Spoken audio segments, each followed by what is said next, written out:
We are back on the Rational Boomer podcast, and we're also doing a TikTok live as we do. Got a lot of stuff to talk about. This will be a podcast, and this will also be a TikTok live, and we'll have some guests on the program as well. Last couple of times I've had like 4 guests on at once, and I think that kind of makes it a little confusing, to say the least. And when I do that, it doesn't give everybody as much time to talk as I would like. So I'm going to bring one permanent guest on the program. That is Eric from Iowa, Analytical Iowan. And we're going to talk a little bit, and I'm going to bring people up like we do, the random people. I might bring some people you know as well. So I thought we'd talk, Eric. It's been a while since you've been on the Rational Boomer podcast. We were talking about having you on the podcast today, but I said, fuck it, let's do a live. It makes it kind of interesting. So how you been doing? Doing pretty good. Actually, I did a live last night, and somebody was asking me when I was going to be back on the podcast, so this works out. Well, here we are. We're on a live, and for those of you in the live, I just want you to know this will also be the Rational Boomer podcast too. So if you missed the whole live or part of the live, you can always check with Spotify or YouTube because we'll be there as well. This was kind of an eventful day, Eric. This is the day that people have been waiting for and pining for and contemplating what might happen. And what happened was 4 years from January 6, 2021, on January 6th of 2024, we certified the election. We certified that Donald Trump and J.D. Vance won the president and the presidency, respectively. And it went off without a hitch. Imagine that. Nobody charged the Capitol. Nobody shit or pissed on the floors. Nobody did anything. It was very sedate and handled very professionally. It's amazing what can happen when adults are running the fucking show. Yeah, even when they're not. I mean, Democrats running the show because they lost effectively, and this is how the certification would typically go. When was the last time we even thought about the certification before 2020? Right, exactly. We never did. Maybe in 2000 with Bush Gore. Maybe. Before that, it was something you heard about in history class when they talked about, old elections where it was highly contested or whatever. But that was 1800 stuff. That wasn't anything new. Then Donald Trump gets this wild hair, makes it a thing that, maybe Mike Pence can keep me in power. And now suddenly we're paying attention. It's ridiculous, but it went the way I expected. Nothing happened. No, nothing happened. And I guess we shouldn't be surprised. I mean, there are still those folks out there that think something is going to happen. And I want to ask you about this because I'm always skeptical about that. We don't want Donald Trump to be inaugurated. And a lot of people say, there's stuff happening behind the scenes. And I've always said, and you've always said that, there could be some fishy things happening. And theoretically, maybe there are some things behind the scenes. I'm just not confident the Democrats and the DOJ and whoever else has the wherewithal to pull that off or is willing to do that. However, there are people, even now, after the certification, still think some things are going to happen. One of the things I saw a lot on TikTok was that they kept telling us that 21 states didn't upload their votes, so something's going on. Well, of course, when they did the certification, all states answered. So that was wrong. That was categorically wrong. Yeah, I heard that for the first time last night in my live, and I'm like, I'm not seeing that on any reputable news source anywhere that 21 states, and they kept saying 6 of them were swing states, didn't certify. I'm like, if that many states didn't certify, I'd be hearing it from somewhere. And I'm also seeing people saying that now that the certification is over, now they can challenge the certification. And just like there's somebody in the comments just said, certification will trigger the next step. Well, right. I don't see how that works because certification is over. If they somehow disqualify Donald Trump, that would mean J.D. Vance would be next. I mean, that would be preferable over Trump because at least J.D. Vance knows what he doesn't know and will listen to people. But I just don't think anything's going to happen. I think come January 20th, Donald Trump is going to put his hand on a Bible, lie to the American people, swear an oath that he doesn't intend to try to upkeep, and he'll be president. But then he's on the clock because I think odds are that's what will happen. But let me throw you some arguments that people are using, and I have to say, when you look at them individually, you go, that's kind of weird. First of all, regarding the certification, people are saying, well, you had to have the certification to actually break the law, and then things will happen from there. Okay? Next thing, they showed some shots of J.D. Vance, and people kept saying, he looks funny, he looks stressed out, he looks anxious. And I went and looked at the video, and they're kind of right. He doesn't look happy, which is weird since he's just becoming the vice president of the United States. Something seems off with J.D. Vance. Now, that could be with regards to the election, or it could be with regards to his relationship with Donald Trump and Elon Musk and him getting aced out. So I don't know what's happening there. And then at the end of that session, they had two quick things, one coming from a blue state, one coming from a red state. They were privileged resolutions. And the teller started to read it, and they shut her down quickly and said, we'll deal with it tomorrow. Now, I looked up privileged resolutions, and they aren't common. They're more common with the situation we have now in that, more polarized or oppositional Congress. And it's often something used by the minority in the House generally. So that was a weird occurrence. All these little weird things come together and people say, something's up. Did you notice any of that stuff? not from what I read. If I didn't see anything on the privileged resolutions. I saw the video. So it happened. It was shut up. But I'm just guessing because I didn't see it. That more than likely what it is it's something that the House will deal with when the House is in session by itself, not in a joint session. That's what would make sense without seeing the video or knowing what they were talking about. Because the certification was the House and the Senate together. And I'm guessing they just want to put it as, House business, Senate business, and go back to being separate. That's possible, but it is going to be done in private. It's not going to be done in public, so that's interesting. A couple of other things I want to ask you about.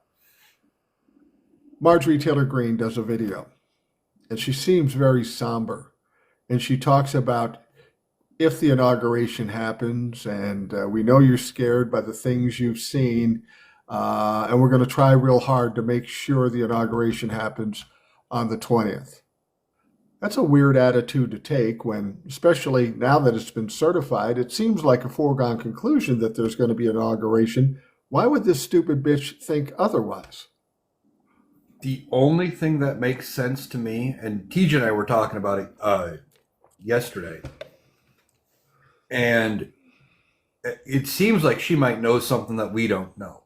And that's entirely possible. But what makes sense to me is that they're still expecting Democrats to pull something that they pulled and have some trick up their sleeves, or something's going to happen because Democrats are going to do something.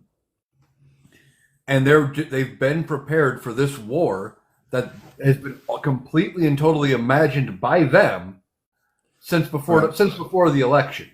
And I think that's more what it is even the elected politicians are expecting something that it's a fantasy they made up. Yeah.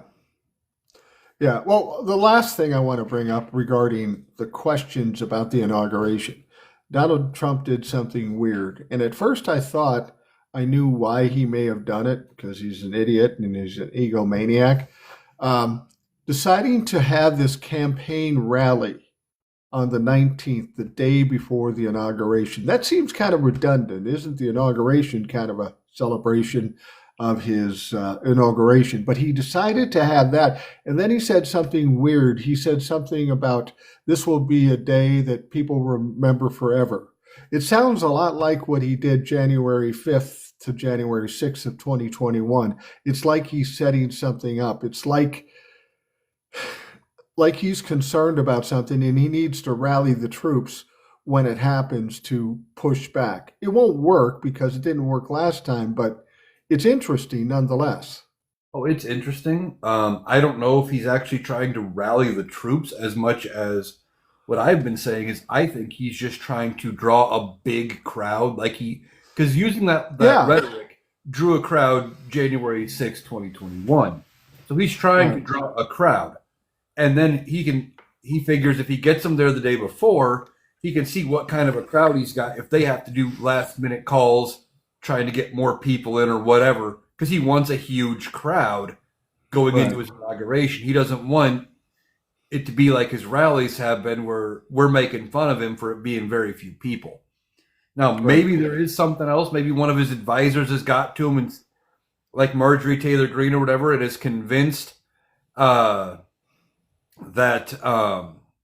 something's going to happen, even though it's all made up in their heads. And maybe that's why he's doing it, because he's listening to dumb people. But I think he's just trying to get a crowd to have a large crowd for his inauguration so he can claim it's 3 million people or something, and the largest ever, even beating his own record. Right. Now, that said, Eric, and you'll have to acknowledge with me this, while we're skeptical about anything going on in the background and Donald Trump not being inaugurated on the 20th of January, we're kind of expecting things to go as they did with the certification. No hitches. It's just going to happen, and that's the way it is. But in spite of that, we both have to acknowledge that we have occasion to be wrong, like when we said Kamala Harris was going to win the election, and we were certain of it. So that's not to say there isn't something in the background going on that could happen. I just don't see it happening. I don't think you do either. But I got to tell you this, if I'm wrong about this, I'll be giggling like a little fucking schoolgirl. Oh, yeah. I'll say the same thing tonight that I said on my live last night. I would love nothing more than to have to come on here and make a correction video saying I was wrong. Democrats had something up their sleeve, and, Kamala Harris is being sworn in as president, or that she got certified today. If that would have happened, I would have loved to come out and make that video. I just didn't see it happening. Hold on a second. So Terry says this creator calls Trump an idiot with no strikes from TikTok. Oh, well, you know what that motherfucker's going to get? He's going to get blocked. Yeah, I can call Trump an idiot. Here's the deal, you goofy Hooniac looking motherfucker. He's blocked now, so he can't do shit. But this is America. I thought you folks love freedom. I thought you were patriots. You remember the First Amendment? It's right before the Second Amendment. I can say whatever the fuck I want. Just because I talk badly about Donald Trump and call him an idiot, well, I have a lot of evidence that suggests he's a fucking idiot. So kick me to the curb for telling the fucking truth. We had another situation today, Eric. We had Donald Trump, of course, is going to be sentenced on January 10th. And Donald Trump, of course, appealed it to the judge.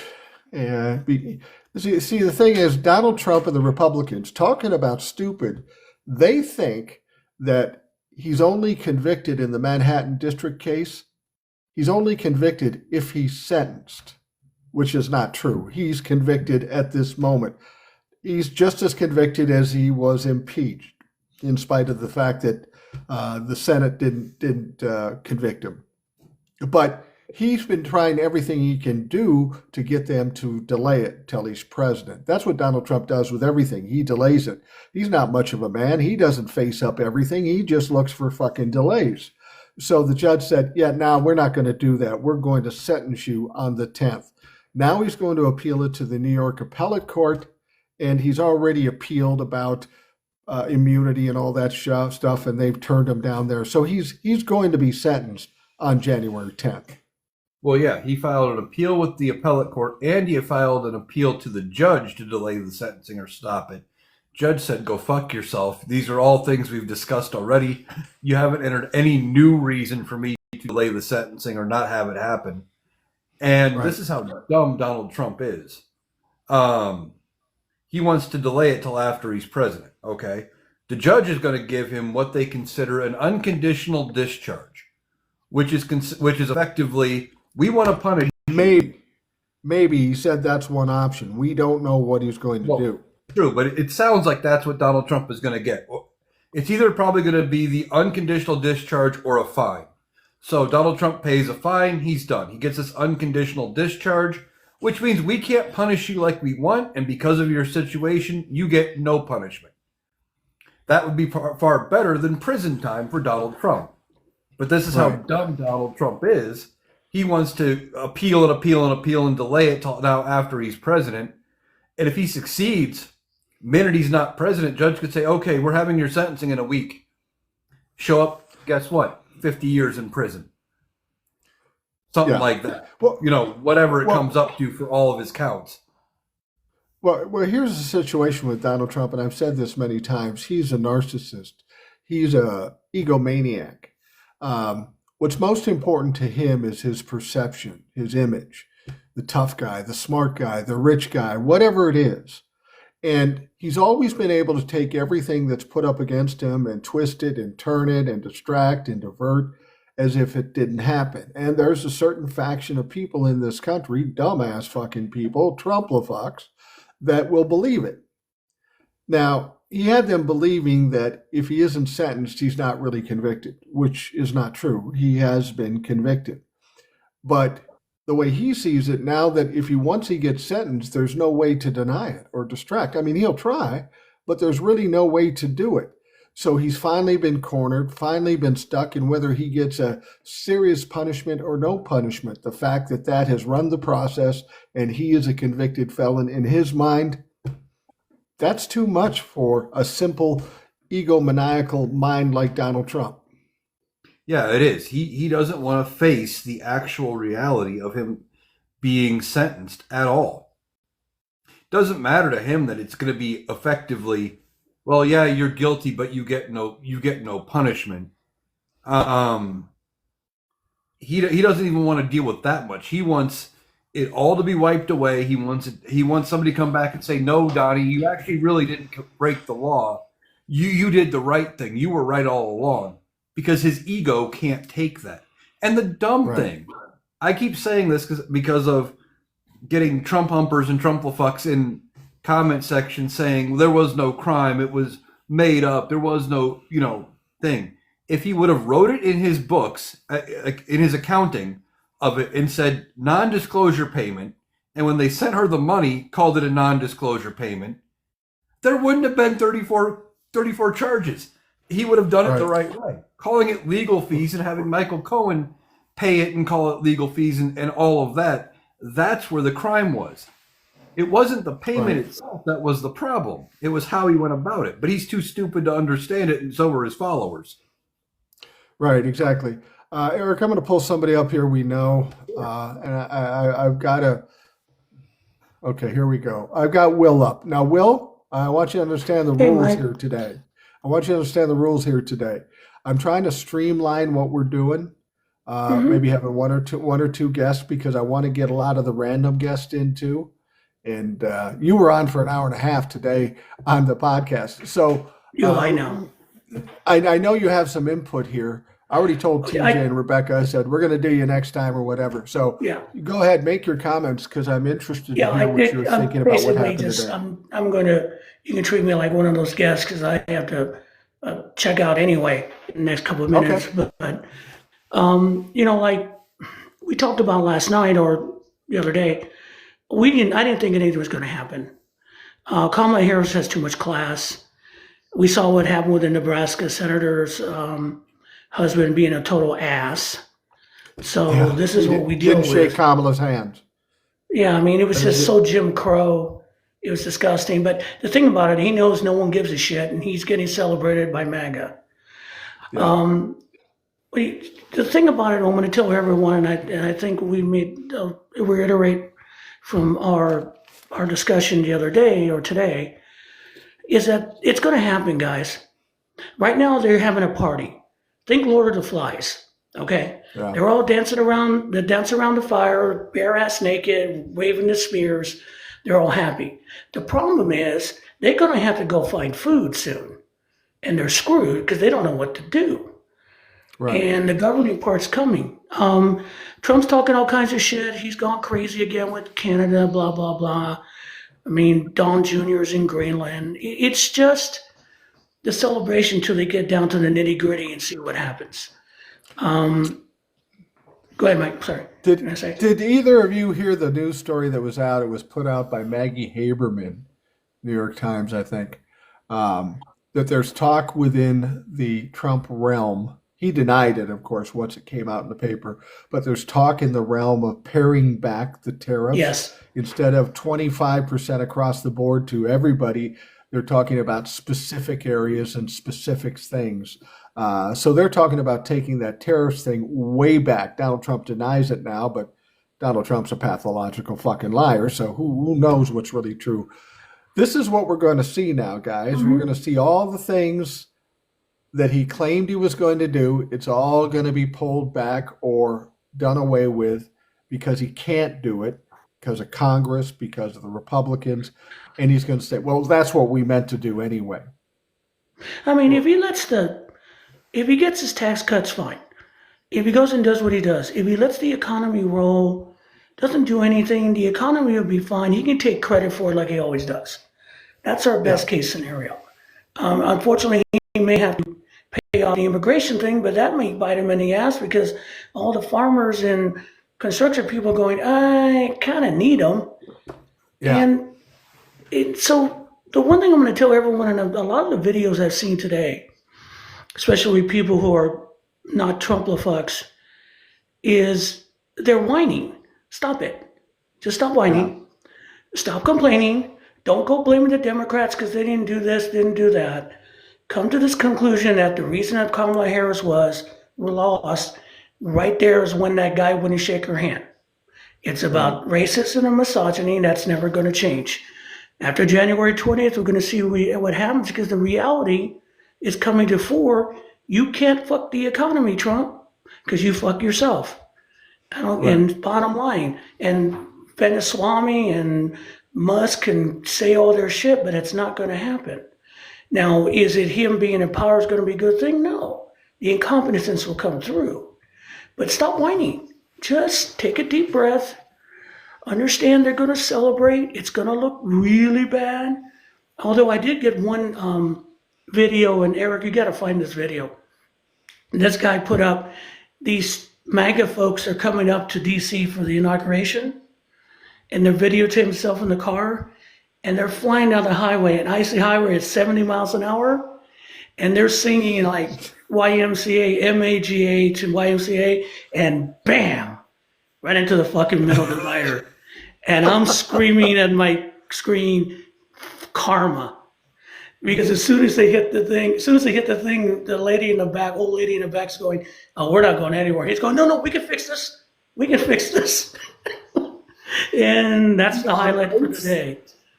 Well, Eric and I live in Iowa and Minnesota, respectively, and we know a little bit about driving in the snow. And when you're a dumb fuck that's never driven in the snow, you're not going to make it. He was doing at least 70 on an icy road. No. And I'm from Southern California, and I'm from Georgia, and I know you don't do that on those roads. No. It was. I'm sorry they weren't hurt, but I laughed my ass off, and I enjoyed it. And I think, just think of that as the Trump administration for the next 4 years, and they're going to hit a lot of dividers in the next 4 years. As the guy who formerly did traffic in Minnesota and watched all this on cameras, driving at 70 miles on ice isn't a problem. It's fucking stopping is the problem. Yeah. You don't stop, and there's nothing you can do. Yeah. But yeah, that's my 2 cents for the night, guys. You have a good rest of the live, Mike. We'll talk to you guys in a few days. You be all safe, all right? Have a good night, Will. Thanks very much, Will. Take care. Thank you. Well, thanks to Will for stopping in. He's on the podcast today. If you haven't listened to the podcast today, we spent an hour and a half with him. He's got a lot of great insights and perspectives and input. So if you like what you heard there, check out the podcast that we aired today, which is yesterday, if you're listening to this in the form of a podcast. You know, this this is one of the things I was going to suggest, Eric, is that as sad and scary as it is, when Donald Trump becomes president, it's going to be kind of entertaining too, because it's going to be a comedy of fucking errors. Oh yeah, they're not going to get much done. Like you said, they're already talking about walking back the tariffs across the board. I think somebody smarter has gotten in, at least into the inner circle, saying, hey, we can't do this. Now, Donald Trump is publicly going to say, we're going to do tariffs across the board. Now, whether that's what actually gets implemented or not is another story. Right. But if they do tariffs in small, very targeted things, it potentially could actually help certain industries in the country. They have in the past. But across the board would have wrecked the economy. And Donald Trump would, of course, own that. Right. It's going to be a comedy of errors, like you said. They're going to screw up at every turn. They're going to need Democrats to pass almost anything. And at least some people in the MAGA movement are acting like they don't need Democrats ever again, and that's just not true. Just not fucking true. I'll tell you what, I'm going to bring somebody in here. We'll see. I think his name is David. We'll see if he pops up. We're taking random people out of the crowd. We're taking a risk here, but I'm a risk taker. David, are you there? Hello, David. I don't think David's there. He has to be on the show. Hello, David. All right, David, we're going to have to cut you loose. I need you to talk if you're going to be on the show. I'm going to try. Well, go ahead. Well, I'm just going to react to a comment there. Somebody asked, did California and Michigan oppose the electoral votes? The answer is not that I saw. I didn't see any state oppose anybody, in part because back in 2022, they changed the rules for the electoral certification. They passed a new law in response to 2021. It used to be one senator, one member of the House could object to any state. They'd go to separate chambers, they'd deliberate, and they'd object. Now it takes 20% of both houses, and I don't think any state objected from what I've read. No, I haven't heard anybody. Everything went relatively smoothly, except for those privilege resolutions. We got somebody else coming up here. Hopefully, they're ready and willing to talk. You know, assuming TikTok works with us, we get some of these ones where we put them up and then they don't pop up, and I'm not sure what's going. And this one isn't popping up. We're not having much luck here. I'm going to try one more here. See if we got somebody else out here. All right. We'll see if this person's ready. I think her name is Tori. Hey, Tori, how you doing? Or Toria? It's Tori. How you doing? Not too bad. How you doing today?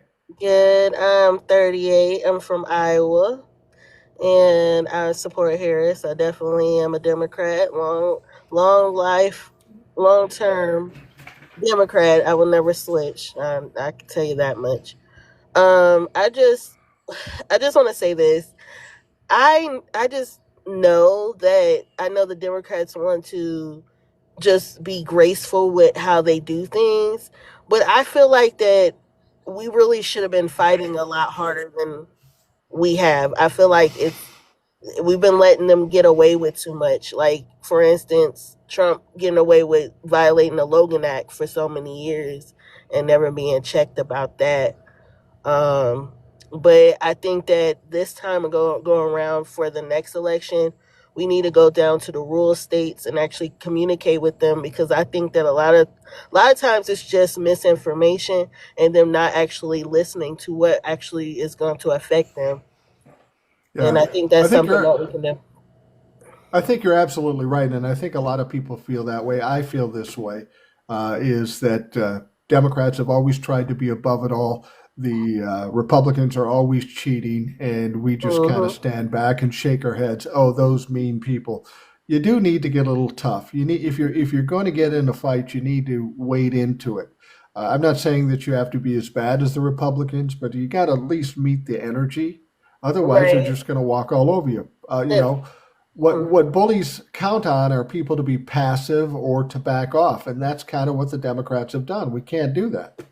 Right, and I think the 3-letter agencies, I feel like they should have did their part especially with I believe there was foreign interference because Russia admitted it, but at the same time, for us to actually nip it in the bud so this don't ever happen again. The fact that he acts like he's never going to be able to get out of office is really terrifying. The fact that the Supreme Court is basically making him above them, which is weird. Which I feel like Congress, if it comes down to it and he does something extremely reckless, I believe that the Democrats and the Republicans will have no other choice but to work together to remove him this time, not just impeach, but remove him from the office. Now, if he was to try to contest that through the Supreme Court, I would think that Congress should start removing justices. Like, they're the ones that have the power to remove. So if you're not going to do your job and we're telling you this person should not be in this seat, and you're going to go against what we're saying, you should be removed also. Yeah, but as long as Republicans control the House and the Senate, I don't see them removing Republican judges. By the way, I will tell you this. You said you believe that there was foreign meddling in this election. It's been proven there was foreign meddling with that executive order 13848. Mm-hmm. There are sanctions being put on Russia and Iran as we speak or soon because they did meddle. So we know that actually happened. That is something that actually occurred. But my question is why wasn't that enough to utilize to prevent him from being able to sit in that seat to get sworn in? Well, see, the thing is that executive order, and Eric can maybe explain it better than I can, that executive order was about foreign countries, not about within the country. That just said identify the foreign actors and deal with the foreign actors. But Eric, you can explain it better than I can. Well, the way I read it, like Mike was saying, is it sounds like it's all about foreign countries and foreign people and sanctions against them, things like that. But either way, an executive order can't override a law, and it can't override the Constitution. So this executive order can say whatever it wants, but the law says January 6th they certify the election. Right. So they held the certification. But what about Amendment 14, Section 3? Why wasn't that utilized in this situation, knowing the fact of what happened 4 years ago, and for them not to even consider it? Yeah, that's a point I made too. I said, the executive order isn't going to be enough to stop Donald Trump from being president, but maybe combined with the 14th Amendment, Section 3, maybe they combine them together. The one comes first and then the 14th Amendment. It sets up the 14th Amendment for being enforced. Now, some people think that may still happen between now and the 20th, and I don't honestly know. My guess with the Democrats is they aren't going to do shit, but I could be wrong, and I'm hoping I'm wrong about it. I just really want to know from here to then, if something was to occur and they find any type of wrongdoing, will Congress finally put forward the Constitution over the president? Because the Constitution is technically over the president. So if he's uneligible, which he should be uneligible, why not utilize what the Constitution says versus trying to satisfy this man? I'm not getting why is it always trying to satisfy him when he's clearly been giving the middle finger to us for years, and we have not seen nothing for instance, I'm gonna say about him getting sentenced. He is now going to be considered he was already considered a felon, but the sentencing is going to certify him being a felon. That should have been disqualifying as well. You would think that would be the case, but it doesn't say that in the Constitution at all. It doesn't say you can't be a felon to be president, because nobody thought that would actually fucking happen until Donald Trump. But the thing, and some people have said here, do you think the sentencing will derail him from being inaugurated? And no, it's not going to derail him. It's just going to hurt him emotionally, and he's going to be pissed off about it, which I'm good with.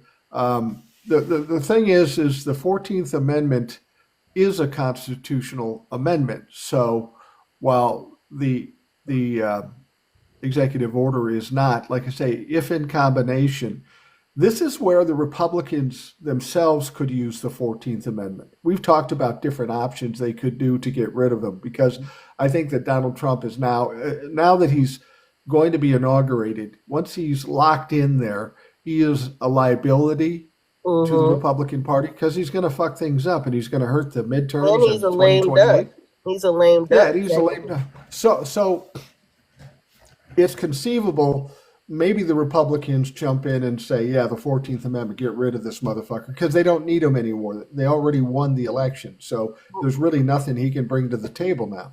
Right, and my thing is it's gonna be interesting watching the Republicans go against MAGA, because it's two different parties in my eyes, because real Republicans don't act like MAGA do. MAGA is just so far right, so far gone. They use the Christianity to try to justify their bigotry, and you don't really. I have never since I've been a Democrat had this much issues with a party, especially with with the Republican Party. I have friends that are Republicans, but they never went farther than a little simple debate. This is now to a point where you can't even be in the same room with these people, because they are so far up Trump's rear that you can't even talk to them, because they're convinced that this man is going to save us, when he's clearly he's gave the middle finger to America multiple times. Yeah. What I think is Republicans are waiting until after he's inaugurated to do anything. If they're gonna remove him, whether it's with 14th Amendment Section 3, whether it's the 25th Amendment, or impeachment or whatever, they're not going to do anything till after he's inaugurated. And the 25th Amendment. The 25th Amendment. I think J.D. Vance really want to use that 25th Amendment, and he already has health issues. From what they said, he wears diapers or whatever, and he has problems with his bowels. So if that's the case, and we find out he has health issues, then what? Well, that's what I've always said. Donald Trump is 78 years old. He's not in the best health. He's incontinent. He looks horrible. I'd be surprised if he makes it the next 2 years, one way or another. Well, my thing is, I give him 6 months before he starts up some type of mess with some other country, which he's already starting to do now, and he ain't even been sworn in. I just feel like that it's not going to take long for him to do some more recklessness that got him impeached the last 2 times. But this time, I hope John Thune actually removes him this time. I really do. I really think that John Thune is not Mitch McConnell. He's a moderate. He actually kept the filibuster, which I was happy about. And he seemed like he just ain't going to deal with Trump's BS. And a lot of the Republicans this time going around, they don't really like Trump.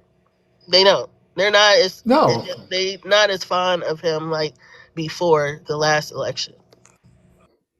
No, I agree. I agree completely. Yeah, they're not fond of Donald Trump. They're going to wait, though, until the absolute last minute to do anything with Donald Trump. They want to wait.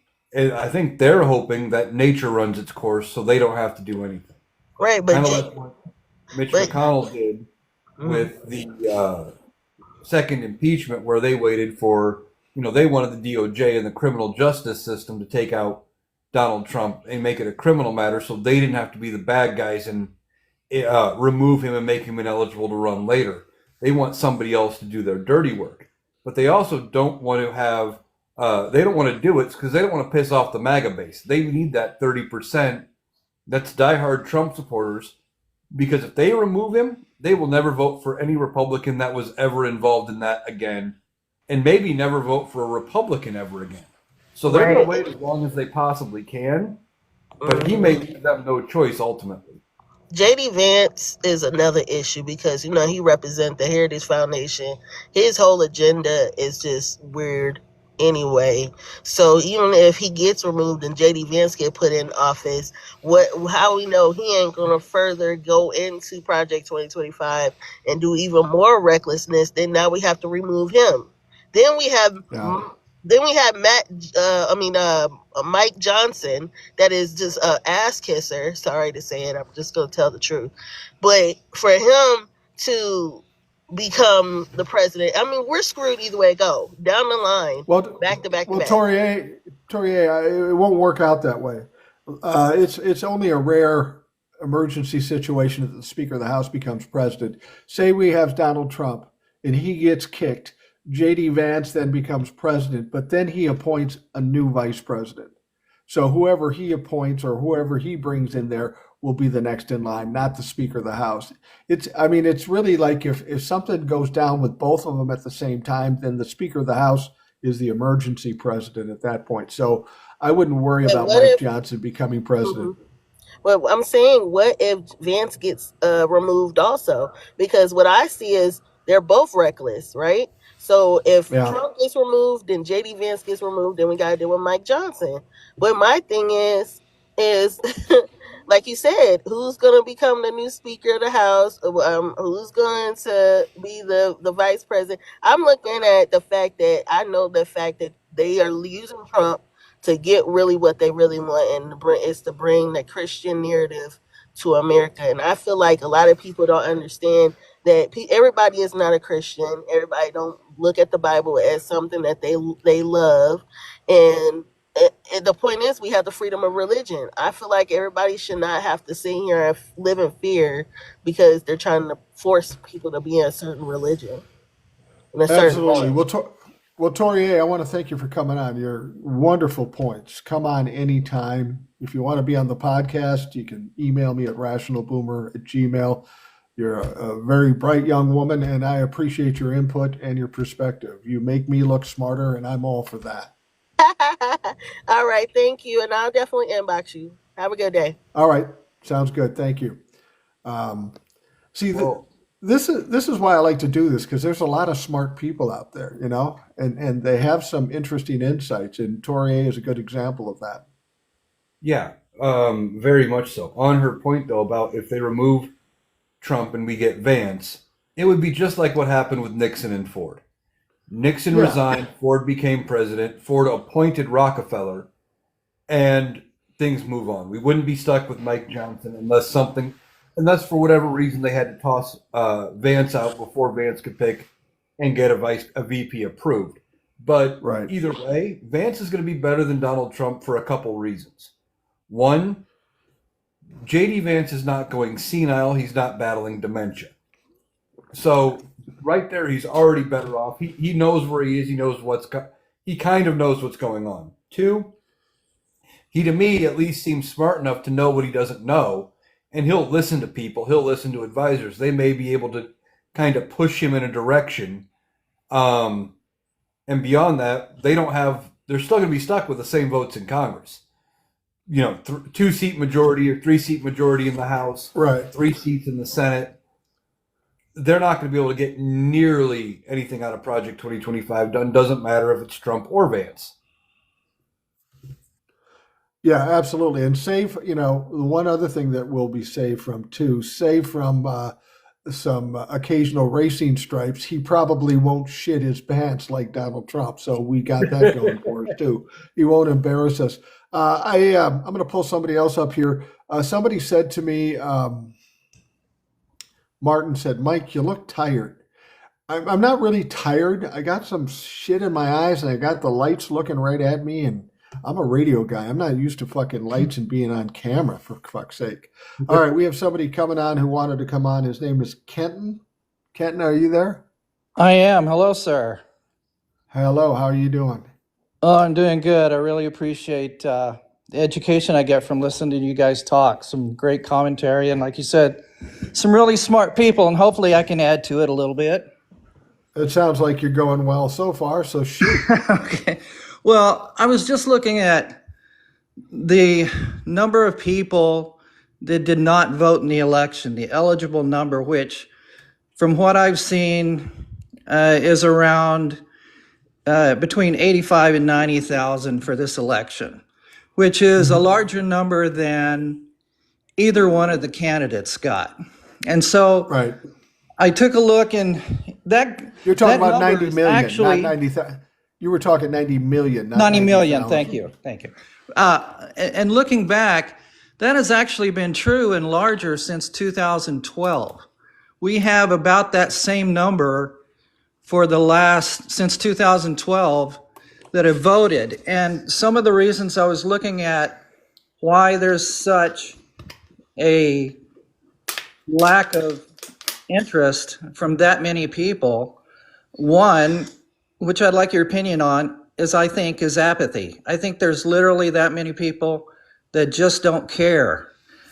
The other is that the voting laws are different in each state. It's the state that sets how the votes are able to be cast. And I think it's all over the place, which makes it extremely difficult for some. And while you'll see like I'm from Arizona, I'm almost 70 and retired and living in Arizona. And we started mail-in voting, during the pandemic, which we had a huge turnout, and it works really well. But it seems like it's a little more advanced. We've also got, at this time, a Democratic governor, which pushes back on anything Trump does. She just doesn't take his crap, which I think is going to be real interesting when federal versus state law, because as an example, and this is kind of a side note on this, is the relationship between state and federal government. When COVID hit and President Biden gave money to all of the education school systems to combat the COVID, our governor took that money. At that time, it was Governor Ducey, and he took that money and said, "Screw you, President Biden. I'm going to stipulate that if any of these schools want this money, there is no mask mandate." Well, it's not his fucking decision. It came from a national director, So how can our governor do that? But he did. So I'll stop talking. I'd just like to get some comments on what you think about all that.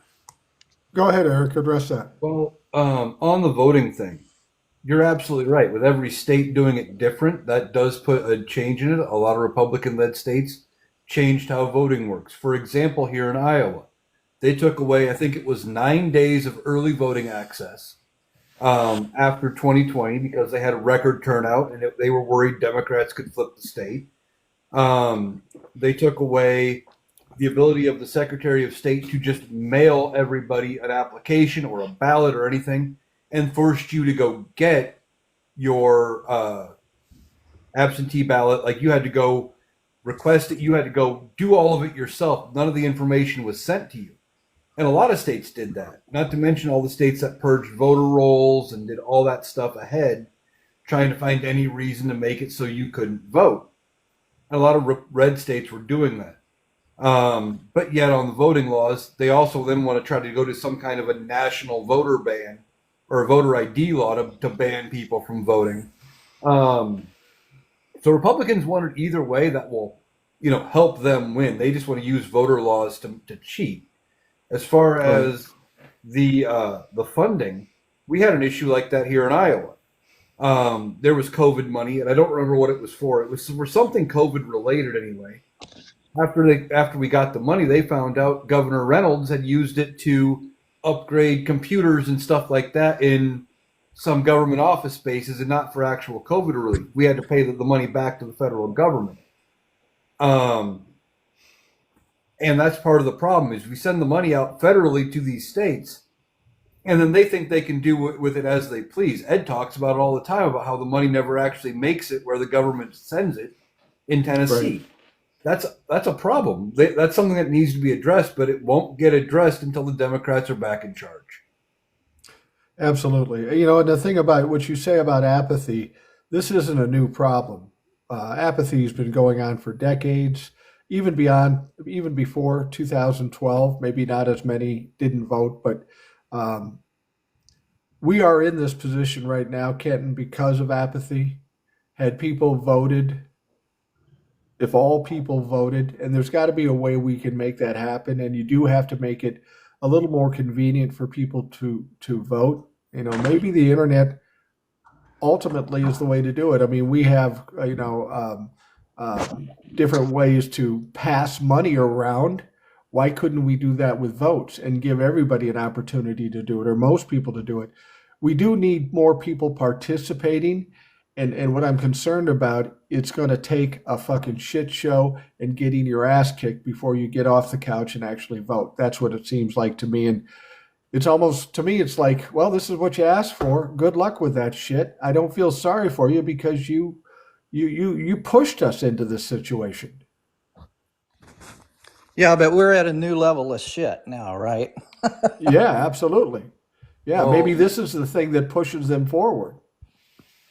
Well, part of that was like in 2020 with the pandemic, everybody was home, everybody was watching the news, they were paying attention because they were actively in the shit. 4 years later, we can say, well, remember how bad it was. And because they're not getting hit with it in the same way that they were 4 years ago, they forgot. They forgot how bad it was. And I don't know how to fix that particular part of it, but also with a lot of states doing mail-in balloting in 2020 and making it super easy, I think that Yeah. played a role into how many people did not vote this time. Because if you didn't have to leave your house, you didn't have to go anywhere, you didn't have to track any documents down, didn't have to go anywhere, and you could do it in 5 minutes at your kitchen table while you were watching whatever on TV, people were more willing to vote then because it was easy. Yeah. As we make it easier, more people vote, but Republicans will never go for it because voter turnout typically means they lose. Right. Exactly. Well, and historically, we had wars going on and depression and a lot of things that people cared more. And to me, kind of the answer to one of those questions is our education. What are we teaching our kids? What's going on in our civic classes? How can we have so many uneducated people, developing in our country? And I think that's where the apathy comes from. We've got generations where things are handed to these people. They're not having to work or fight for anything or care for anything. They're glued in front of their TV watching Roseanne Barr reruns and shit.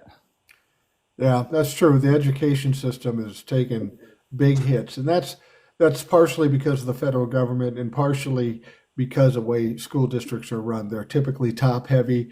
They don't focus on the kids. They focus on, middle management and upper management. We've got a lot of problems with education in this country, and I've said before, if we are a country that responds to crises, we've got a crisis in education right now.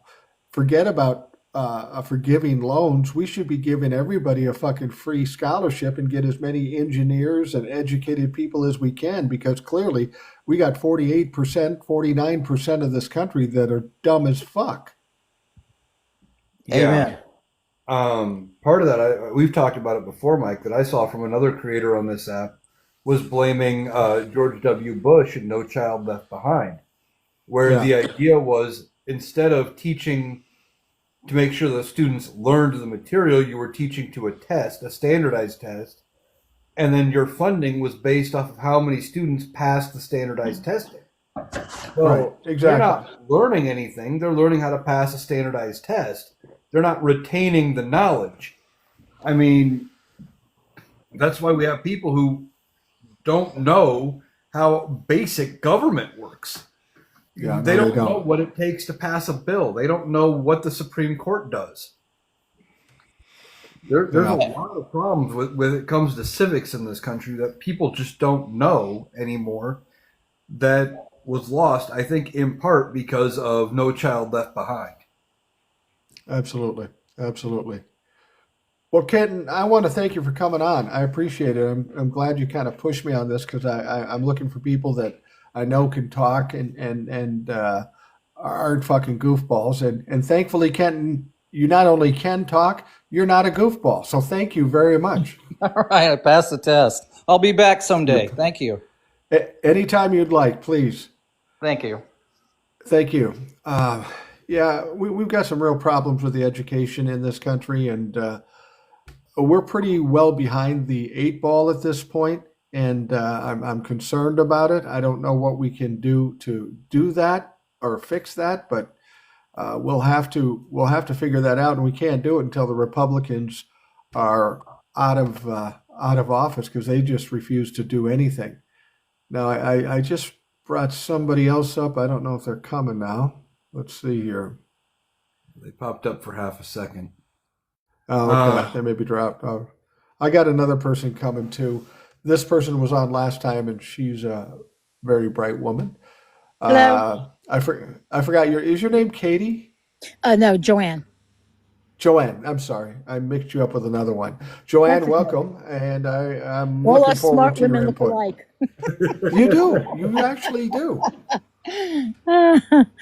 Well, I wanted to address a couple of comments, and there's a couple, well, that you all were just talking about in the last 3-4 people. Yeah. Two issues, and I think Analytic brought up one issue that I want to dispute a little bit about the apathy part of voting. We had record numbers of people registered to vote for the first time in history, and the data is available. And vote.org kept very, very immaculate numbers from the beginning. And we had an increased number of women of all ages registering to vote.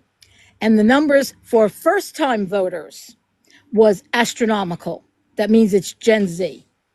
And then Right. there were the documented facts that, and I might be off by 1 million or 2, but bear with me.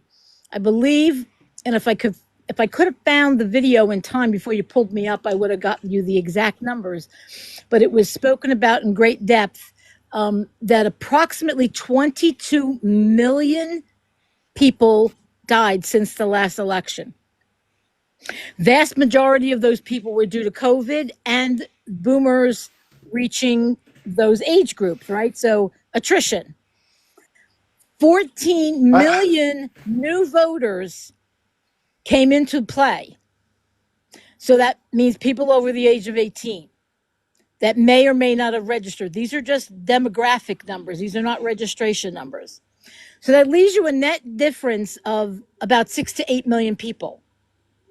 Right. And now when they did the numbers for the voting, the actual solid numbers from the data they collected, we were down 90 million people that registered, but then did not exercise their right to vote. Now that math doesn't That's weird. work. When No, you it think doesn't. about the astronomical differences in the numbers, and you can go on Google, and there are a variety of sources, including the census, that will give you the numbers. So you can say, like I say, there's a mean of 2 million either way, right? Standard deviation. And you can basically see that, and to be clever and to use, the lingo of social media, the math's not mathing, right?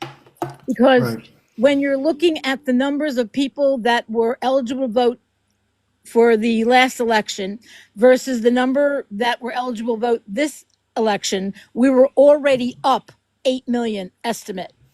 Then to look at the record number of registrations that took place, they were breaking records, literally breaking the internet registering. So the explanation here from a psychological and a social standpoint would be, what would cause you to go out of your way? And then there were some anomalies that were shared with people. Like there was a woman who did a video on her grandmother who had never voted in her entire life.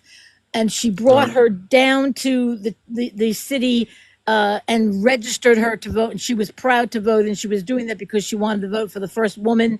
And she wanted to vote for our democracy to keep our democracy healthy. A woman who never voted in her entire life, who was well into her 90s. So there were a lot of those, but those are the exceptions and not the rule. For the most part, people were registering online the way you normally register, checking their registrations, making sure that they were not purged. People were finding out they were purged. They were going down and doing the thing to reactivate.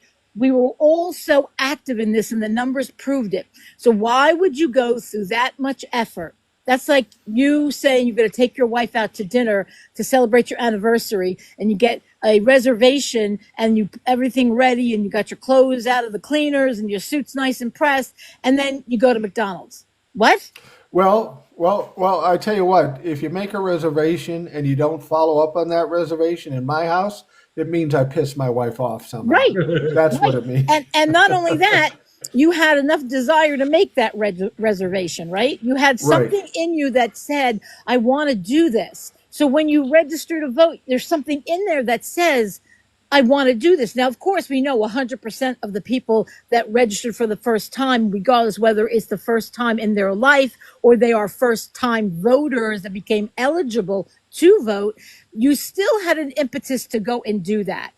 And even if Right. we lost 50%, which is statistically not the way it would work out, but even if you lost 50% of those people, we still had more people registered than we've had in history.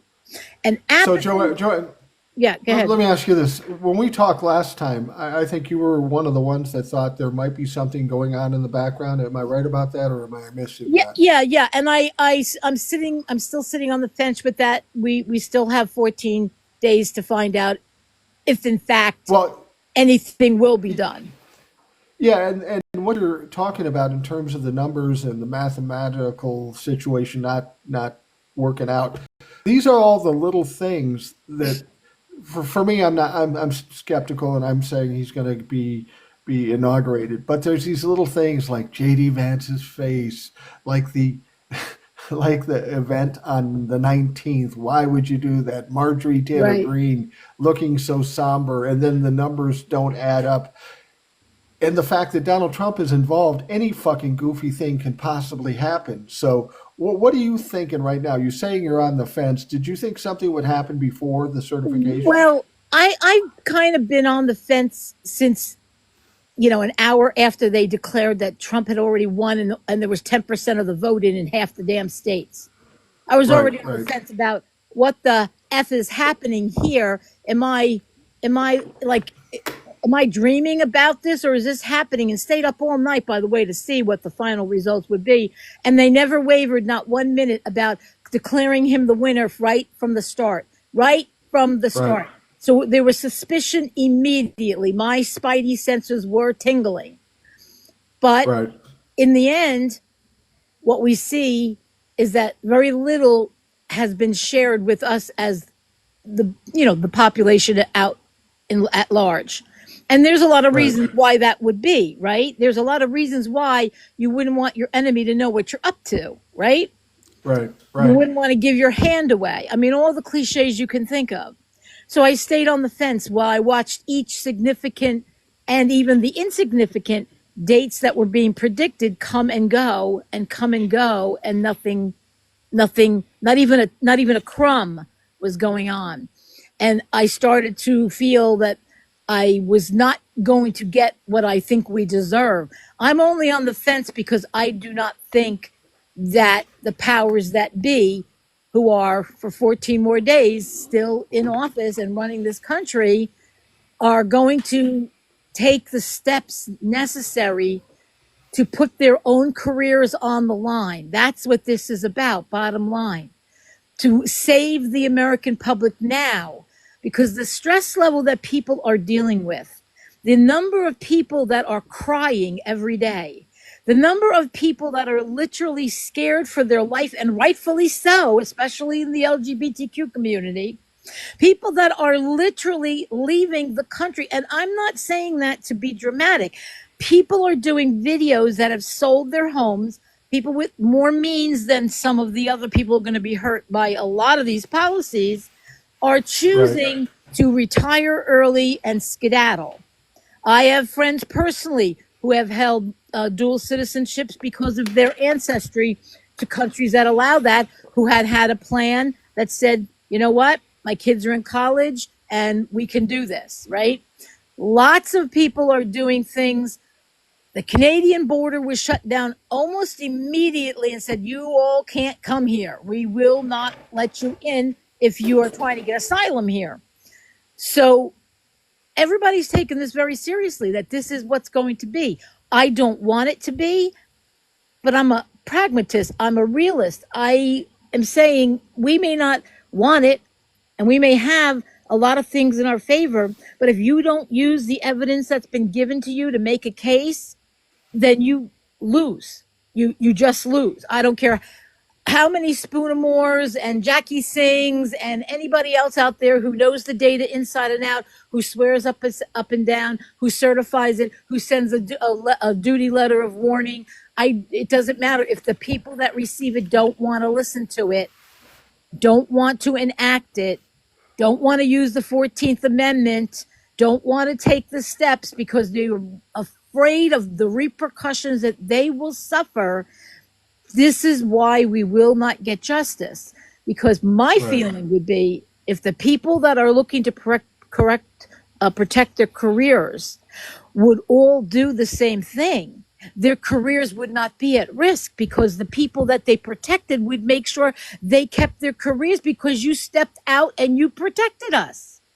So far, Well, what do you think? And I voted for Kamala. I'm sorry, I am on a little bit of a tear.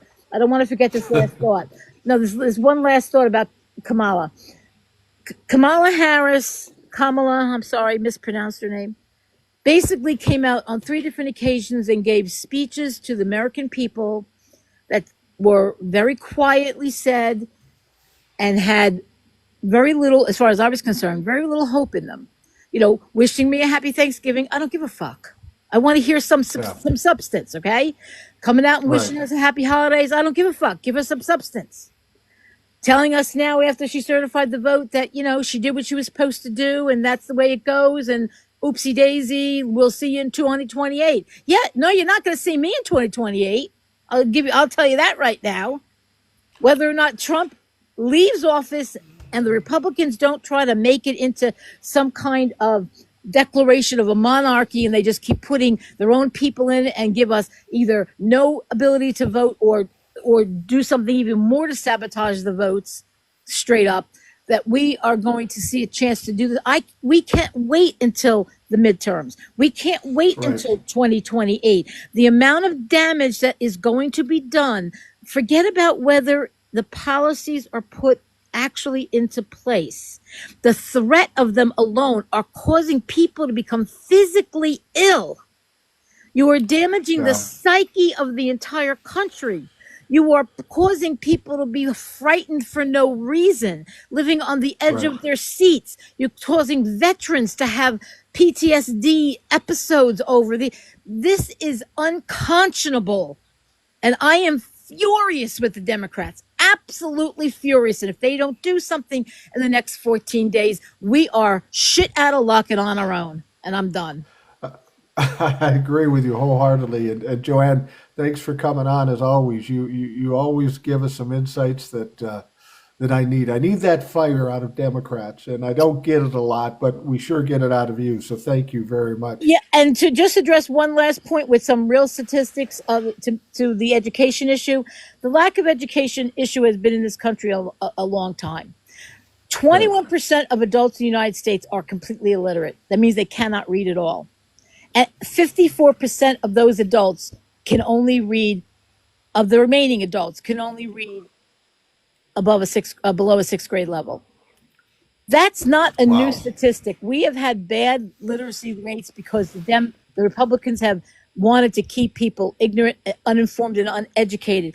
And that's their whole intention. And making the logic that you and I and everyone else with a conscience, with normal education levels, even if you just graduated high school, people with common sense that say, wait a minute, why don't we just make voting easier so we can have it be fair? They don't want it to be fair. It's intentional. Right. Because an educated population is dangerous, because an educated population can ferret out the lies. An educated population will expect more instead of just taking what's being thrown their way. And now I'm really done. Okay. Joanne, thank you very much. And feel free to come back anytime you want to be on the podcast directly. You can just email me at rationalboomer@gmail.com, and we'd be happy to talk to you, because Lovely. the nice thing about having Will or Old Soul or somebody like yourself on, if I have you on the podcast, I don't have to fucking do anything. I just go. That's right. That's right. Well, I was Just go. accumulating all the different things that were said by by different people, so it does sound like a lot, but I did try to break it down in the most basic terms so that people could sort of absorb the other side of where the logic is. None of what's logical to us is what they're operating on. When we say we don't understand why they don't do something, it's because they have a specific reason to undermine it. That's the reason. Absolutely. Absolutely. Well, thank you. Thank you, Joanne. I appreciate it. You did a wonderful Okay. job explaining a lot of stuff that I think people wanted to hear. And we'll be talking to you soon, I'm sure. Have a good night, everyone. You too. Thank you. Bye. On that That is point, Joanne. I wanted to ask you a question, Eric, regarding what she said. If after Donald Trump is inaugurated, assuming that happens, and we find out about all the shit that we had go wrong and all the irregularities and illegalities that happened, and we know that the Democrats didn't do anything, what does that do to the Democratic Party? it's going to hurt the Democrats, especially if we find out that Kamala should have actually won, and we're basically back where we were with Bush Gore, where the actual winner didn't win the election. And we got to deal with 4 more years of Trump. Democrats are going to have to do some damage control, and depending on who's sitting where, you could see some high-level Democrats out of key positions. By virtue of Democrats themselves saying, hey, we got to make some changes in leadership. We got to do this. We got to do that. Trying to rebrand themselves a little bit, almost like what we're talking about Republicans having to do after Donald Trump. I don't know. But I just, for as weird as this whole election seemed, I really hope that there wasn't evidence going on that Democrats were aware of in real time that they sat on. Because if they did, people are going to think twice about voting for a Democrat, no matter how bad the Republicans are. Absolutely. Absolutely. Now, Eric, I want you to brace yourself because I'm bringing somebody up who I met a long time ago. He was on the podcast, one of the first people on the podcast. He's just recently come back to TikTok. He's been over at YouTube, and people always complain about me swearing. Well, this motherfucker's crazy. Tony Michaels. Hey, Tony, how you doing? Good. How are you, my friend? I'm doing all right. It's been a long time since we've talked. We kind of Yeah, it started has out been. about the same time, and we were similar in styles as far as swearing goes. But I'm an old guy, and you're a younger guy. So, what's on your mind today?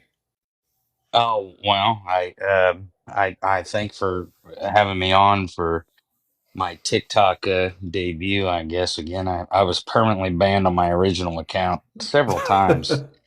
Um, I don't know if it was the cursing or something else or what I was saying. It can't I be get that. I swear all the fucking time. So Yeah, it's well, something else. I I recently this was kind of my alt account, and I recently started posting my videos again over here on TikTok. And when I opened the app, I'm like, holy shit, this thing is a whole different app than it was 3 years ago. So it's It kind of completely is. different. Yeah. Yeah, it's completely different than what I was used to 2, 3 years ago. But no, I do my show every day. It's a 2 hour show, so and I give commentary. And I don't know. I saw you in this room, and I came, and I figured I'd come see what kind of questions you had for me, maybe. Well, I'm just curious as to what you think of the standing of things. Obviously, you weren't happy about Donald Trump winning on November 5th, all that went down, and now the certification. What are you feeling like now? You obviously have some insights and some perspectives of what's going on. Yeah, absolutely. I it took me a week or two to really reflect on the election and what had happened. And I think a lot of people, are pushing a lot of blame places. I just heard, I think your co-host here, nice to meet you, by the Eric. way. Yeah. It's about the Democrats branding. And I think the problem is that liberals in general, we're too smart for our own good. Sometimes we think we know it all. We have all these, they had these handful of facts, and Everyone should know what we know, and I don't think that's the reality, and it's never been the reality. People were talking about education earlier and how education is shit in this country. Well, frankly, it's kind of always been shit. It's never been that great. Our country has never been great. We've been pretty good, right? There was a time after the Second World War where we were the greatest, but you got to remember we turned the greatest countries in Europe into rubble. So it was pretty Oh, easy for us to be the creme de la creme at that time period. But I think the reflection that I have is that, and I think people should remember this, is that politicians are bought by rich people. And this isn't new. Like, this isn't a new thing. no, You absolutely could go not. all the way back to one of my favorite presidents, and he's actually a Republican, Teddy Roosevelt. And the reason why I like Teddy the most is because rich people hated his fucking guts.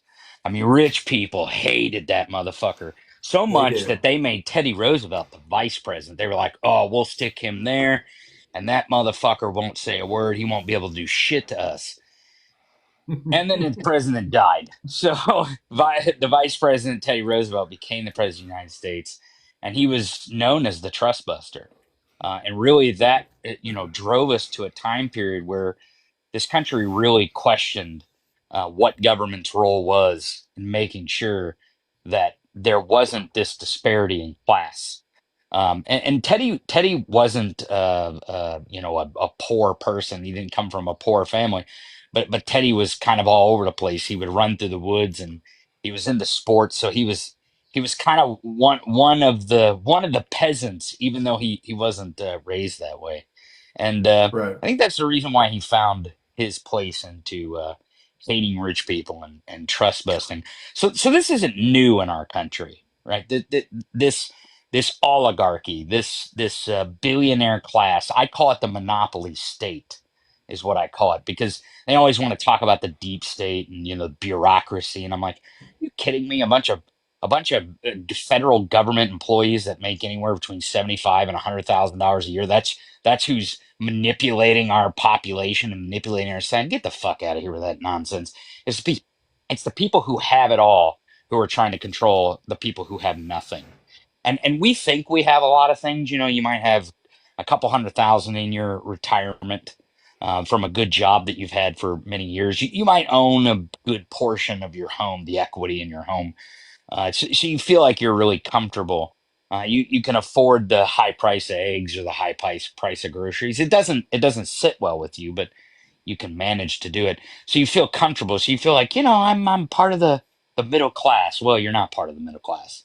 It's a deception that we've had for many, many decades in this country, that somehow the people in this country are rich, or going to be rich beyond their wildest dreams. And it's all a right. ruse. It's all a scam. And I want to tell you that, back to the point of a politician. Politicians don't create movements. They co-opt movements. Donald Trump didn't invent MAGA. That's all bullshit. That's all an illusion. MAGA came from the national bigotry of Barack Obama becoming elected. You remember the Tea Party? Taxed enough already? That was their thing. And, Right. and Donald Trump, just when Donald Trump came on the scene, that's the first thing he started doing in politics, was questioning the black man with a funny name. He started questioning where he was born, and he would go on and on and on about it. He never shut the hell up about it. And the biggest mistake that Barack Obama made ever for our country, that this is where Barack Obama's let us down. Barack Obama let us down by engaging with Donald Trump and that nonsense at all. And I Yeah, remember I get that. I remember Barack Obama standing there with his big poster board with his birth certificate on it, and it only gave Donald Trump a way to get into the press. And he does this all the time. He's a master at this, as a matter of fact. Because I think I heard someone say he has dementia early. He doesn't have dementia. Donald Trump is a buffoon, but he's not mentally incompetent. He's not. I know a lot of people want to believe that. I know a lot of people want to dream about that's how it is. That somehow JD Vance is going to become the president of the United States, and Donald Trump isn't going to be the president. That's not going to happen. Donald Trump's completely competent. He's right there. He's sharp as he can be. Let's put it that way. But he's a master at reading the room, and he's a master at manipulating people. He's a master at it, and he manipulates us all the time. All the time, he gets us in the conversations that he wants us to be in. Because if he knows, if we get in these conversations about, what bathroom signs are on the outside of a door of a shitter, or drag queens, or book bans, or Bud Light, or whatever the fuck the case is, right? Whatever he wants, eating the dogs, eating the cats, whether Kamala Harris worked at McDonald's, and whether his cult is trash or not. That's the conversations he wants us in. He wants us in those left versus right, those conversations. It's not just him. I want to take a little exception to the whole dementia thing. Yeah, It's go ahead. impossible for us. It's impossible for us to know whether he has dementia or not. However, there are some signs of it. He talks in circles, and that's just a product of his narcissism and his stupidity. He's a master at playing games and manipulating people, much like a little kid is, because that's all he really is a little kid. But when you see him standing there slurring and going off on tangents that make no sense, and you also know that around this age his dad had dementia pretty seriously, it's not impossible to think that he's in the early stages of dementia. It's not impossible, but I wouldn't bet on it. What I'm betting on is Donald Trump. Donald Trump knows one thing very, very well. It's he wants to be a billionaire. He wants to be Elon Musk. And Elon Musk, he knew what he had to do. He had to sell his presidency. He had to sell his soul to Elon Musk to get this presidency. He understood that. He knew that. He knew the billionaire class like Jeff Bezos and Peter Thiel and David Sachs, Vivek Ramaswamy, all these billionaires out there. He knew he had to gain their support because they're the ones that were going to win him in the election. And they did. And boy, are they going to bring us into austerity. And boy, are they going to steal our entire GDP, our entire federal budget. They're going to steal Social Security. They're going to steal Medicare. And all the while, we're going to be bitching as if we're going to be bitching for the next, 14 days, whether Donald Trump's going to be inaugurated. Now, folks, he's going to be inaugurated. He's going to swear in the Bible. He's going to be inaugurated. He's going to have a bunch of fascists that are going to scare the living shit out of everyone in this country. That's the entire game. He's going to make sure to televise the deportations that they have now. He's going to brand them as mass deportations. It's the same deportations that are going on under Biden, that went on under Trump, and went on under Obama. But everyone on TikTok and everyone on social media is going to be completely outraged because Donald Trump and Tom Homan is deporting brown people, the same amount of brown people that's always been deported in this country. They're just going to televise it, and they're going to brand it as mass deportations, and they're going to get us mired in this debate about brown people and migrants, and brown people stealing black people's jobs and brown people stealing white people's jobs. And we're going to get mired in the same conversation. All the while, they're going to institute Project 2025 all across our government. We're not even going to see it coming because we're going to be so fixated on the left versus right, the woke wars, this social justice bullshit. When what we should be doing, here's a suggestion. What we should be doing is looking at the real culprit and putting together a movement that politicians will co-opt. Because that's the point, is politicians don't invent movements, they co-opt them. Barack Obama didn't invent Yes We Can or Hope and Change. He co-opted it. That was the feeling of the Right. country. That was the national plight that we had at the time.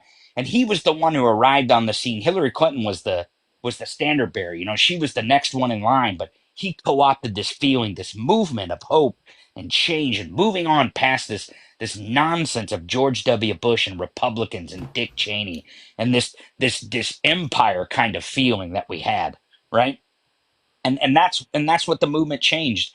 And then when he came on the scene, the Republicans and Donald Trump specifically said, "Oh, look, he's black. He's not from our country. He's got a funny name."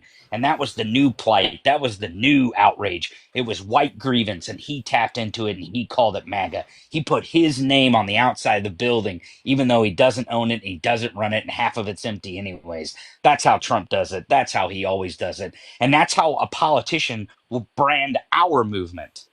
You see, we need to have a national movement in this country. And Luigi Mangione was kind of a symbol of this, that this feeling is out there, that this angst is amongst us. And we know it, we can feel it, we can sense it. And yeah, it's at the grocery store. Yeah, it's on your receipt with your eggs and your bread. Yeah, it's at the gas pump. Sure, it's on your paycheck because that bitch ain't big enough and they're taking all the Social Security and Medicare, and hell, you're not even going to see it anyway because the Republicans are going to let their billionaire buddies steal it. That's the angst that we have in this country. And if we voice that, if we say that out loud and we pound that drum and pound that drum and pound that drum, let me tell you something. There's going to be a politician somewhere. I don't know who it'll be. I don't know what he will look like, but it's always a he, by the way, who always co-ops these movements. Because that's what men do. That's what they do. Men do this, and he will co-opt this movement, and bam, there's our Democratic candidate, the guy. And if there isn't one, guess what? We'll lose in 2028. Because Democrats, it's Yeah. not that they have a bad brand, it's that us as the liberals in this country, we have a horrible brand. We have a horrible brand. We get mired in these non-negotiable debates about women's bodily autonomy. Why are we debating women's bodily autonomy? That is a non-negotiable. We do not have to debate that anymore. That is non-negotiable.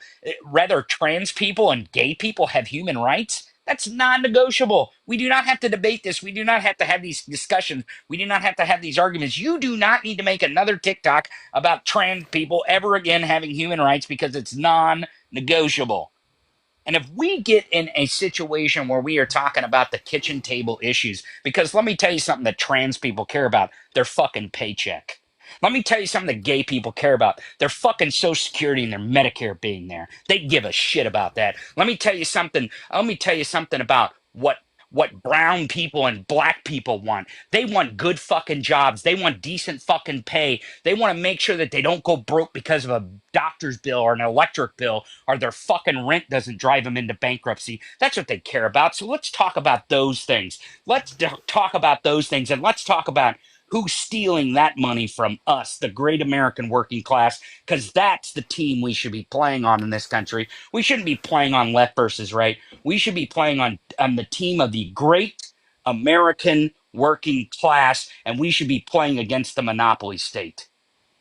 Absolutely. Well, Tony, I got some other people I'm going to bring on, and I'm Yep, going to sure, talk to Eric a absolutely. little I bit. appreciate you having me.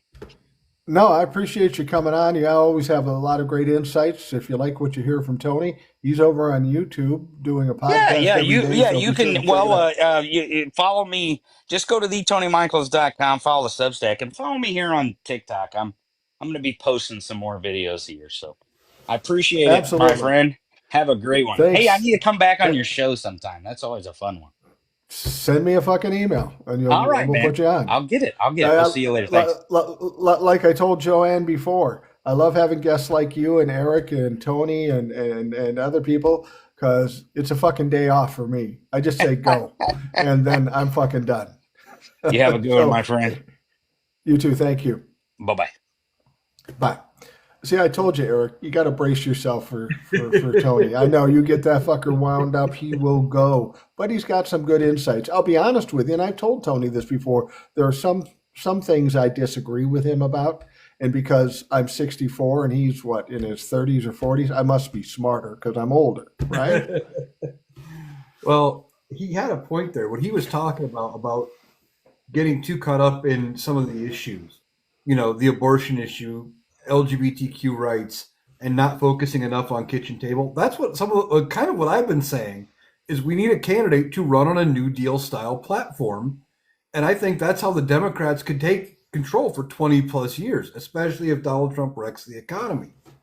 And Right. that's kind of what Tony's saying. They're worried about their paycheck. They're worried about affording their bills, paying their rent, all that stuff. And that's where He's right about that. The right platform. He's kind of right that the politicians co-opt a movement. The good ones do. And Kamala Harris kind of had to quickly get a movement, and kind of create something as she was going, because she didn't have the 2 years, the 4 years that Donald Trump did, or the 3.5 that Joe Biden had up until he stepped out. And she did a great job, but Democrats need to focus on kitchen table issues. They need to focus on, they do need to focus on people's rights, especially if Donald Trump does a bunch to take them away or trample on them. But that could be something as simple as, I support the Equal Rights Amendment. We're going to get it done in my term. Something like that, and move on, and maybe not focus on it as much. I think too much of her message got lost with all of the rhetoric against Donald Trump as well. I'm going to bring in another friend of ours, TJ. We're coming toward the end of this, so it won't be much longer. But TJ sent me a text, and he says, yeah, I want to ask Tony a question. I go, no, we'll be here for fucking 3 hours if you ask him a question. So, TJ, you're on now. Say what you got to say. Oh, well, the question was for Tony, so I don't really know what to say. Other than the fact bring that it up. I wanted to ask him about there's this really weird thing going on with that podcaster Sean Ryan. Eric, do you know about that? No. I do. I know a little bit about it, yeah. Yeah, like about this whole thing with what happened in Las Vegas. Right. He had the guy with the email that he claimed he got from the guy who blew himself up. Yes, and I kind of wanted to get Tony's take on that. I don't know what you guys think about that, but I watched the podcast, and it's kind of a weird situation. Like, I'm not a conspiracy theorist or anything like that. I'm definitely not, but like that whole thing, if it's true, and maybe it's bullshit. It might be total bullshit. I don't know that. But that's a really weird circumstance about what happened with, that whole communication. Yeah. If I would have put you on with Tony, I would have felt bad because I don't have my PJs on yet, and I would have had to take a fucking nap because it would have taken forever. I tell you what, TJ, if Tony comes on the show again, I'll have you on the show too. I was thinking maybe you were gonna. Hey, Mike, I want to chew his ass anyway. I want to chew Tony's ass. See, that's what I knew. That's what I knew. I want to chew Tony's ass. You had an argument with him. Because I sent him, when we talked earlier, like maybe a month ago, that you wanted Tony to come back on the podcast. So I sent Tony messages on like 4 platforms asking him. I'm like, hey, Mike wants you to come back on the podcast. It'd be really cool if you did that. And like, I got 0 response from 4 platforms where I messaged him on. So like, that's why I have a bone to pick with Tony, because like I sent him messages like in multiple places, like at least answer one. Well, I people always say, well, why don't you have this creator on? Why don't you have that creator on? And I'll be honest with you, most creators I've DM'd, I'm thinking, I'm in the ballpark. I got some followers too. I would get a response. I don't get fucking responses. I don't DM big creators anymore. They either aren't looking at DMs or don't want to talk to me, and I don't care either way. No, but I hear you on that. But the thing is that like Tony acts like he, I like Tony. I'm not bashing Tony. I like Tony. I like Tony. Yeah, I listen to his podcast, and I like Tony. But like, he acts like he's the people's person. But like, if you don't ever answer anybody's messages, like you're not really that people's person. That's my point. Okay, you're not gonna be on the show with Tony, because that's gonna go. No, I'm cool with Tony. I'm cool with him. I'm just saying. Like, I like Tony. Tony and I disagree about any number of things. His approach to things is one way, but he's got a different perspective. He's a young man. I'm an old man. I got to take in account his perspective. But Tony knows his shit, and he can talk. He does. And he totally does. He does a good show on YouTube. I haven't listened to much of it, but I've listened to enough of Tony. Here's the thing: Tony's coming back on TikTok, so he's trying to start the roll a little bit here on TikTok, and I'm thankful that he reached out. He reached out to me earlier on DMs, asked me some questions, and then he shows up in the live. I say, "Fuck it, another lazy day at work." Yeah, no, I like that. I mean, I like Tony a lot. I'm not bashing him. I'm just you know, it's just frustrating when you try to like reach out to people to help our community. Well, he's not the only one. He's Yeah. not the only one. Yeah, no, he's not the only one, but it's like I said, it's hard and frustrating when you want to connect the community and they don't answer you. You know what I mean? Yeah. And that's So you feel spurned. no. No. No. Eric's laughing. Just yeah. Well, no, I know what you're saying. You know, because I got if I have a super fan at all on the Rational Boomer podcast, it's TJ and his wife. They fucking made T-shirts for themselves with my face on it. For fuck's sake. And so when I say, yeah, it'd be cool to have Tony on again, this motherfucker's on email and DMs and trying to get him on. I appreciate that. But, you know, you got to understand these larger creators do get a ton of DMs and a ton of emails. Yeah, I try to make an effort to respond to everybody. That's why I do the email shows, so everybody gets a say. The DMs, I get hundreds of DMs every day, and most of people just sending me links to videos. And I don't have time to look at them. I've mostly seen the videos, but I do this. If you send me actual words, something that you wrote, I feel obligated to respond to you. Right. And I do. Not everybody does that. Well, me and Rebecca and I, like our latest thing is we said that from now on when we do the podcast live on YouTube, we're going to wear our shirts just to fuck with you. No, you don't understand. I was very flattered that you did that.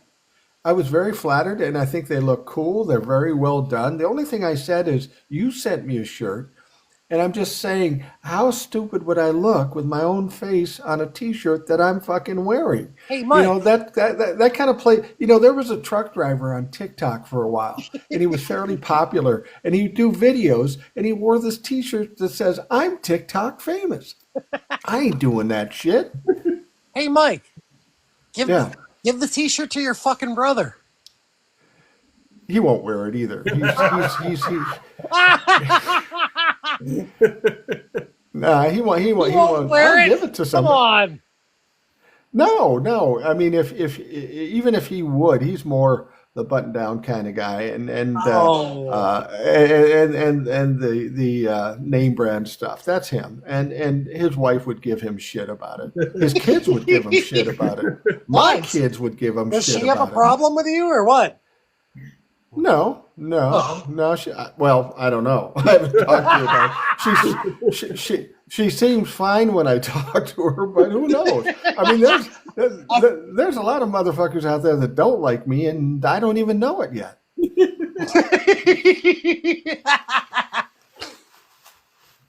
No, I appreciated the T-shirt. I have it. It's hanging up in. Well, put it in the shadow box and put it on your wall. Well, it's not in a shadow box, but it may end up getting there. Yeah, I have some old. I have an old radio T-shirt that surprisingly is from like 30 years ago. It doesn't fit me anymore. Must have shrunk. But but on that, it's a cartoon of me and Ed and another guy who was on the show. That was a cool T-shirt too. But I never wore that either. I felt dumb. Hey, Mike, I want to ask you a question. Go ahead. Do you think it's possible, and this is speculation, really, do you think it's possible that you could keep Ed awake long enough to do a live on TikTok? I actually asked him about that. And he seemed kind of receptive to it. It's weird with Ed. You know, Ed's a retired guy and lives in Tennessee. The only time he can come on the show is at 11 o'clock my time, 12 o'clock noon his time on Fridays. Any other time, it's hard to get him to nail down. But I did ask him about coming on live. I said, hey, it might get you more followers. Yes. Well, maybe I could do that. Oh, not surprising. Well, I have a question. I have a question about that. Because Ed and I we're both on Eastern time, right? Right. So when I do this live with you and Eric, it's 9:30 East or 9:30 Central Time and 10:30 Eastern Time. Right. What the fuck is Ed doing at 10:30 Eastern Time that he can't be on this live? He's probably fucking sleeping. He's That's what I 75 mean. fucking years old. Yeah, that's what I mean. Like, we got to keep him awake, like, for a little while. Like, give him some of Trump's Adderall or do something. Well, I think that I like to do it at about 9:30 my time because my wife's in bed by then, and I'm all alone, and I don't have people going back and forth. So that's why I do it later at night. I could do it earlier, but it's just what I've done. Maybe I have to do it a little earlier for Ed, like 6 a.m. or some shit. So he's just up and fresh. I wake up early. I'm down for that. I mean, I'm not. I'd still be awake from the night before, so. I go to bed at fucking 2 in the morning every night, and I'm up by. I got to sleep 6 hours, so I'm up by 8:30 every day. So, Wow. yeah, I'm not getting up. I used to get up at 4:30 every day for 27 years. I ain't doing that shit again. Yeah, well, maybe we could do it like get Ed like on 8 o'clock Central Time. That wouldn't be bad. Yeah, well, that might still be pushing it with Ed. He's 75. But it would be so good. I'm just saying. It would be. I'll push him on it. I'll see if I can Yeah, get him push on him it. on it. Push him on it. Maybe get him a little liquored up, and then Everybody loves Ed. Everybody loves Ed. I know everybody loves Ed. We'll get Old Soul back on here too, and Will. Can you imagine if I had Will and Tony on at the same time? I could leave the fucking room. Don't do that. I could leave the fucking room.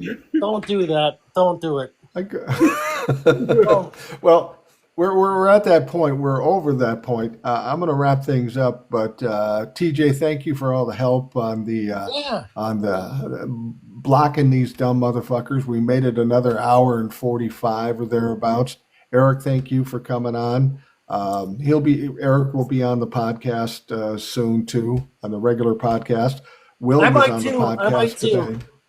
Yeah, well, by all means, you and Rebecca can both come on. Right. But Tony won't be on with you because I know there's going to be a tussle. No. I'm fine with Tony. I'm just mad that he didn't answer my messages. Well, My we'll messages have him were make it for up to you, somehow. by the way. They were for you.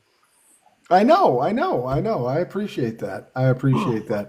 Anyway, thank you guys for coming on. Thanks for the help with the moderation or moderator's job and all the people that joined us. It was a great show because of you guys, so I appreciate it immensely. Well, thanks for having me on. I love doing these lives. It was always fun, learning something from all the people that chime in, and hopefully I answered some people's questions. Yeah, absolutely. It was very informative, and I learn a lot every time I do a podcast with a guest or a live. So I want to thank all the folks for listening. I hope you have a great day, and we'll talk to you again tomorrow. Bye, everybody.